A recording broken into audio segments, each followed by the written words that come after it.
Assalamu alaikum. Today we are going to discuss disqualification of directors by the commission. ठीक है, मतलब directors को SCCP के पास भी पावर है कि वो डायरेक्टर्स को डिसक्वालीफाई कर सकता है. In any of the circumstances stated here under the commission में pass a disqualification order against a person to hold the office of director for a period up to 5 years. ठीक है, कम से कम 5 सालों तक वो मतलब ज़्यादा से ज़्यादा 5 सालों तक, इससे ज़्यादा नहीं हो सकती, वो डायरेक्टर्स को डिस्क्वालीफाई का ऑर्डर कर सकते हैं. जैसे कि conviction of an offence in connection with the promotion, formation, management और लिक्विडेशन ऑफ अ कंपनी और विद द रिसीवरशिप और management of a company property. ठीक है, कंपनी की मैनेजमेंट करते हुए, उसको बनाते हुए, उसकी प्रमोशन करते हुए, या कंपनी पे कोई बुरे हालात आए और उसकी लिक्विडेशन के टाइम पे अगर कोई मिसमैनेजमेंट हुई है, ठीक है, तो वो डायरेक्टर्स को डिस्क्वालीफाई कर सकते हैं. Persistent default in relation to provision of this act. ठीक है, अब डायरेक्टर्स पे, कंपनीज पे रिक्वायरमेंट थी कि आपने फॉर्म में 29 जमा करवाना है. ठीक है, नए डायरेक्टर आए, उनसे कंसेंट लेटर लेना है, वो रजिस्ट्रार को भिजवाना है, लेकिन आप परसिस्टेंट डिफ़ॉल्ट करते जा रहे हैं. आपने एक दफ़ा नहीं, 2 दफ़ा नहीं, आपने एजीएम करवा रहे हैं, मतलब आप डिफ़ॉल्ट पे डिफ़ॉल्ट करते जा रहे हैं, तो डायरेक्टर्स को भी डिस्क्वालीफाई किया जा सकता है. A person has been a director of a company which became insolvent at any time. ठीक है, वो किसी भी टाइम जब वो डायरेक्टर था या बाद में अगर वो इंसॉल्वेंट बन गया, मतलब डिक्लेयर्ड हो गया कि बैंकरप्ट है ये बंदा, तो भी कमीशन ऑर्डर कर सकते हैं कि इसको रिमूव कर दिया जाए, डिस्क्वालीफाई करके ऑर्डर कर देते हैं. ठीक है, provided that order against any such person shall not be made after the end of the period of 2 years beginning with the day on which the company of which that person has been director became insolvent. ठीक है, with in 2 years अगर वो director insolvent है तो order कर देना चाहिए. The business of the company in which he is और has been a director has conducted to defraud its creditors. ठीक है, बैंक्स हैं, आपके वेंडर्स हैं, सप्लायर्स हैं, आप उनको ना डिफ्रॉड कर रहे हैं, आप उनको फ्रॉड दिखा रहे हैं, आप कह रहे हैं कि हमारी करंट रेशो इतनी है. ठीक है, आप उनको कह रहे हैं कि इतने पैसे आएंगे, ये कैश फ्लो होगा, वो आपको लोन दिए जा रहे हैं. ठीक है, और बाद में पता चलता है कि आपके पास तो कुछ भी नहीं है, आप उनको फ्रॉडुलेंट फाइनेंशियल रिपोर्टिंग करवा रहे हैं, दिखा रहे हैं, तो भी कमीशन के पास पावर है कि वो आपको डिसक्वालीफाई कर सकता है. The person concerned in the formation of the company or the management of the affairs having connection with been guilty of fraud, misfeasance, breach of trust or other misconduct. ठीक है, आप फॉर्मेशन में involve थे company की, आपने company बनाई, ठीक है, पैसा लोगों से इकट्ठा कर लिया, अब सही चला ही नहीं रहे, आप मिसमैनेजमेंट ऑफ रिसोर्सेज कर रहे हैं, आप मिसकंडक्ट कर रहे हैं. ठीक है, तो भी कमीशन के पास पावर है कि वो आपको डिस्क्वालीफाई ऑर्डर कर सकते हैं. The affair of the company of which he is a director have been conducted in a manner which has deprived the shareholder of a reasonable return. Share holder ने आपकी company में investment की है कि उससे कोई रिटर्न आएगा, कुछ पैसे आएंगे. लेट्स सपोज उन्होंने 10,000 के शेयर खरीदे हैं, तो आप कोई डिविडेंड दें, कोई शेयर की वैल्यू बढ़ रही हो, ठीक है, लेकिन आप तो शेयर होल्डर को उस रिटर्न से महरूम कर रहे हैं. आप तो जब डिविडेंड की बात आती है, डिविडेंड नहीं अप्रूव करते, ठीक है, ना रिकमेंड करते आप, क्योंकि देखिए जो डिविडेंड होता है बोर्ड ऑफ डायरेक्टर्स ने रिकमेंड करना होता है, शेयर होल्डर्स ने अप्रूव करना होता है. आप रिकमेंड ही नहीं करें, आप कहते हैं कि जी नहीं जी डिविडेंड नहीं देना, ये तो हम इस जगह इस्तेमाल करेंगे, ये करेंगे, वो करेंगे, लेकिन आप ठीक तरीके से कर भी नहीं रहे. शेयर्स की वैल्यू भी कम है, जिन्होंने पैसा लगाया हुआ है वो बेचारे रीज़नेबल रिटर्न ही नहीं मिल रहा उनको. ठीक है, तो इस केस में क्या होगा, तो कमीशन आपको डिसक्वालीफाई कर सकते हैं. The person has been convicted of allotment of a share for inadequate consideration. Company बनी, आपने पैसे इकट्ठे किए लोगों से, आपके अपने जो चाहने वाले थे, रिश्तेदार थे, रिलेटिव्स थे, आपने बाकियों से 10 रुपये के हिसाब से पैसे लिए और उनसे 5 रुपये के हिसाब से लिए. क्यों भाई, आपने क्यों इनएडिक्वेट कंसिडरेशन ली अलॉटमेंट ऑफ शेयर के अगेंस्ट? आप डिस्क्वालीफाई हो सकते हैं. जब शेयर की इशूस चल रही होती है ना, तो रिपोर्ट्स जमा करवानी होती है डे वाइज, कि इस दिन हमने बैंक से इतने पैसे लिए, इतने लोगों ने शेयर सब्सक्राइब किए, उसकी इतनी प्राइस थी, ये थी, इस तरीके से. ठीक है, the person is involve in illegal deposit taking. आप लोगों को कह रहे हैं कि पैसा जमा कराएं, हम आपको इंटरेस्ट देंगे, ये करेंगे, वो करेंगे. भाईजान, ये काम तो बैंकों का है, ये काम तो लैंडिंग कंपनीज का है, ये काम तो एनबीएफसीज का है. आप कहाँ से इस काम में आ गए? आपके पास तो लाइसेंस ही नहीं है, आपके पास तो अथॉरिटी ही नहीं है इस तरह के काम की. ठीक है। तो इलीगल डिपॉजिट टेकिंग आप कर रहे हैं तो इसकी बेस पे भी आप डिस्क्वालीफाई हो सकते हैं। The person has been convicted of financial irregularities and malpractices in a company, ठीक है। फाइनेंशियल इरेगुलरिटीज़ कर रहे हैं आप, जो है ना प्रैक्टिस से हट के काम कर रहे हैं तो भी आपको डिस्क्वालीफाई किया जा सकता है। आप देखिए बड़ी सब्जेक्टिव सी चीज़ें हैं कि किस चीज़ को हम समझेंगे कि ये इरेगुलरिटी है, ठीक है, कौन सी चीज़ मॉल प्रैक्टिस है। ये तो एससीसीपी में जब केस इस तरह का चलेगा फिर ही डिसाइड होगा ना कि कौन सी चीज़ गलत है क्या है, ठीक है। The company of which he is a director has acted against the interest of the sovereignty and integrity of the Pakistan.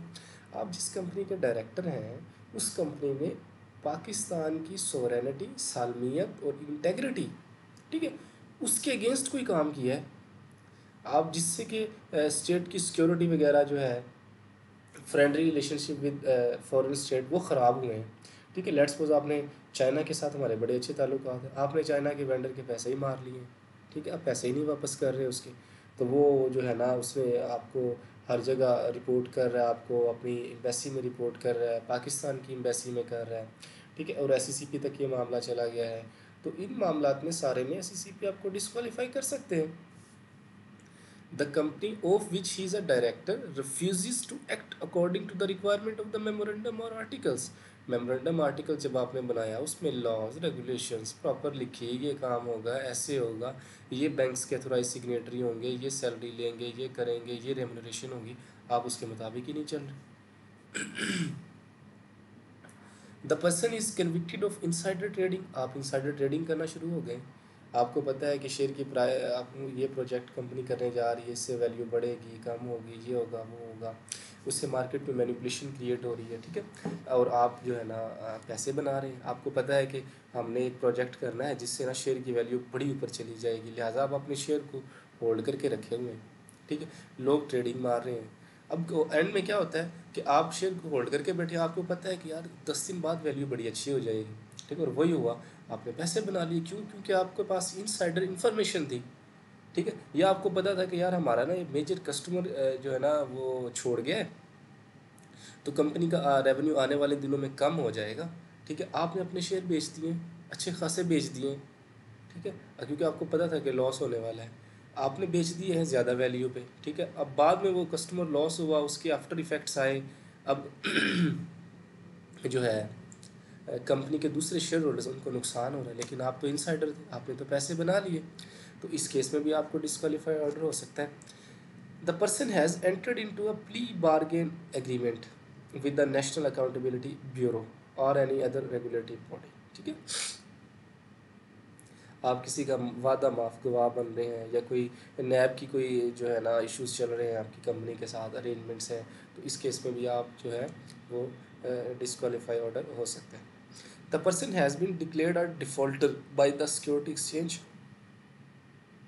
Stock exchange आपको कहता है कि आप डिफॉल्टर हैं, तो एससीसीपी भी आपको कहता है कि भाई डायरेक्टरशिप से इस्तीफ़ा दे दें आप, that is expedient in the public interest. ये सारी बातें एक तरफ, आखिर में उन्होंने एक जनरल लाइन लिख दी कि भाई आपका इस कंपनी की डायरेक्टरशिप में रहना पब्लिक के इंटरेस्ट, पब्लिक के मुफाद में है ही नहीं, व्हाट्सएवर रीज़न, जो भी रीज़न्स हैं, तो ठीक है भाई, एससीसीपी आपको डिस्क्वालीफाई ऑर्डर कर सकते हैं।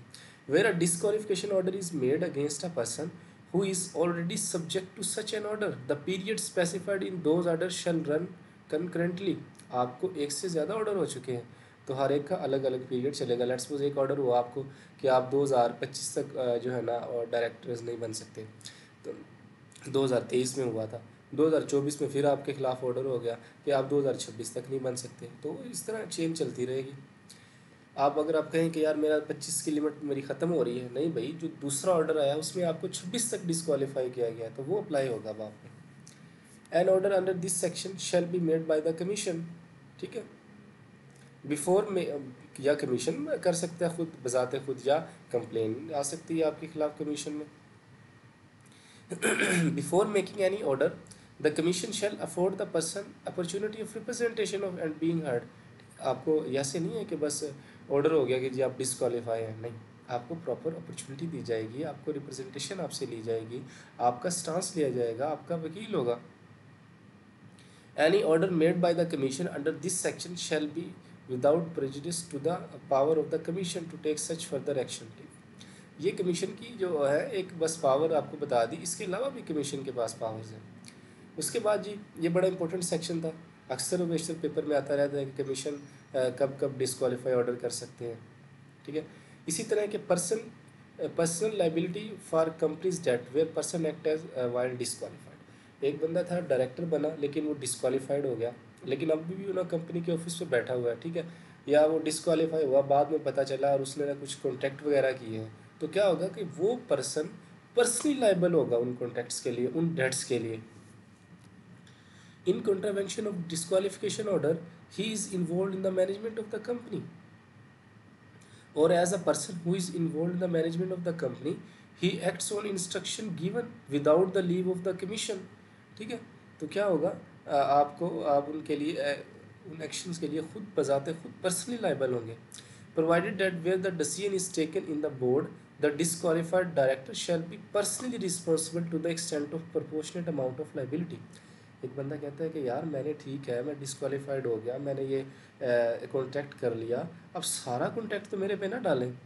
ये तो आपको पता है फैसला बोर्ड में हुआ था, बोर्ड के बाकी मेम्बरान भी तो रिस्पॉन्सिबल हैं, तो वो कहेंगे चले ठीक है आप डिस्क्वालीफाइड हैं, तो वो क्या करेंगे, उस अमाउंट को उस नंबर ऑफ डायरेक्टर्स पे डिवाइड करेंगे, तो प्रोपोर्शनेटली जितनी अमाउंट होगी आप उसके लिए जिम्मेदार होंगे। Where a person is personally responsible under this section for the relevant debt of the company, he is jointly and severally liable in respect of those debt, ठीक है, वो जॉइंटली और सेवरली लाइबल होगा इन डेट्स के लिए। For the purpose of this section the relevant debts of the company, और ठीक है वो रेलिवेंट डेट्स क्या हो सकते हैं, वो ये बता रहे हैं कि who is personally responsible under this act, such debt और other liability are incurred at the time when that person involve in the management of the company, मतलब वो डायरेक्टर था तब ये कॉन्ट्रैक्ट हुए, ये डेट्स आए, ठीक है। In relation to a person who is personally liable responsible under paragraph B of that such debt and other liability as incurred at the time when that person acts on the instruction, ठीक है। For the purpose of this section, company means a public interest company and a person shall be deemed involved in the management of the company if he is a director, whether directly or indirectly, ठीक है। उसके बाद G prohibition on assignment of office by the director. आप director बन गए, आपने कहा कि यार मैं तो जो है ना घर से आ नहीं सकता, मुझे कोई मसला है, कोई काम है, अब मैं कहता हूँ मिस्टर बी को अपने बिहाफ पे भेज देता हूँ कि जाओ मेरे बिहाफ पे जाके कंपनी के डिसीजन ले आओ, ठीक है, तो ये अलाउ नहीं है। A director of the company shall not assign his office to any other person and any such appointment shall be void ab initio। ऐसी अपॉइंटमेंट शुरू से ही, ठीक है, वो क्या होगी, void होगी। Notwithstanding anything contained in the subsection, the appointment by a director with the approval of the board of an alternate substitute director to act for him during his absence from Pakistan of not less than 90 days shall not be deemed to be an assignment of office। General rule क्या है कि director अपने office किसी दूसरी को assign नहीं कर सकते, ठीक है। लेकिन अगर कोई डायरेक्टर है, उसकी कोई जेन्युइन रीज़न है, वो पाकिस्तान से बाहर जा रहे हैं और उनका दौरानिया 90 दिन से ज़्यादा होगा या 90 दिन के बराबर होगा, 3 महीने के लिए जा रहे हैं, बिजनेस मीटिंग के लिए भी हो सकते हैं, ठीक है, वो कोई कंपनी की एग्जीबिशन है, नुमाइश है, उसमें जा रहे हैं, या अल्लाह ना करे खुदा ना खास्ता वो बीमार हैं, मेडिसिन लेने जा रहे हैं, कोई भी रीज़न हो सकती हैं, ठीक है, तो क्या होगा, वो किसी बंदे को अल्टरनेट डायरेक्टर अपॉइंट कर सकते हैं और ऐसे केस में उसको प्रॉपर समझा जाएगा। The alternate director shall ipso facto vacate office if and when the director appointing him return to the Pakistan. अब जैसे ही डायरेक्टर जिसने उसको अपॉइंट किया था वो पाकिस्तान वापस पहुंचते हैं, ठीक है, तो ऐसा बंदा समझा जाएगा कि अब उसने ऑफिस को छोड़ दिया है, वेकेट कर दिया है।